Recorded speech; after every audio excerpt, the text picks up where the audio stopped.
রাষ্ট্রীয় কড়া নিরাপত্তা ও বিশেষ ব্যবস্থায় সুশৃঙ্খলভাবে সম্পন্ন করা হলো খালেদা জিয়ার জানাজা ও দাফন প্রক্রিয়া। উপস্থিত ছিলেন প্রধান উপদেষ্টা, প্রধান বিচারপতি সহ ৩ বাহিনী প্রধান ও বিভিন্ন রাজনৈতিক দলের নেতৃবৃন্দ। খালেদা জিয়ার মৃত্যুতে আগেই শোক জানিয়েছে বিভিন্ন দেশের রাষ্ট্র ও সরকার প্রধান।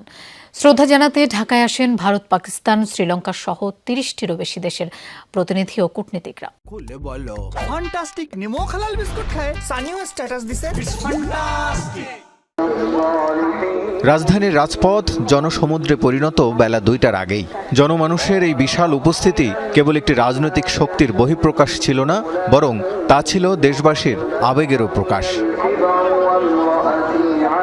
মানিক মিয়ায় মানুষের ঢল সামলানোর প্রস্তুতি ছিল আগে থেকেই। আর্চওয়ে পেরিয়ে ভেতরে প্রবেশ করতে হয়েছে সবাইকে। পুলিশের পাশাপাশি নিয়োজিত ছিল র্যাব ও অন্যান্য নিরাপত্তা বাহিনী। যে কোনো অনাকাঙ্ক্ষিত পরিস্থিতি এড়াতে গুরুত্বপূর্ণ মোড়গুলোতে ছিল কড়া নজরদারি। রাষ্ট্রীয় মর্যাদার অংশ হিসেবে প্রশাসনের পক্ষ থেকে জানাজার স্থানে ছিল সেনা সদস্যদের বাড়তি সতর্কতা।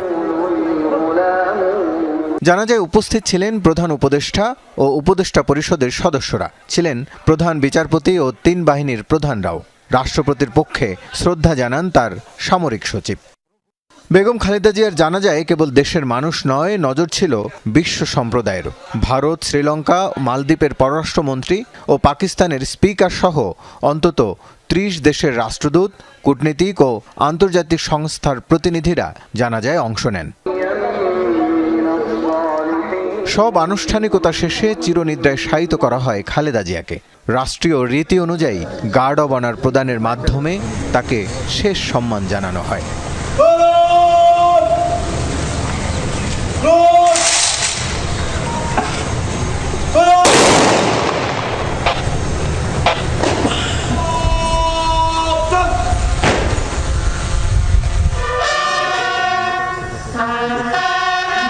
মর্যাদা থেকে দাফন পর্যন্ত প্রতিটি ধাপে শৃঙ্খলা বজায় রাখার চেষ্টা ছিল চোখে পড়ার মতো।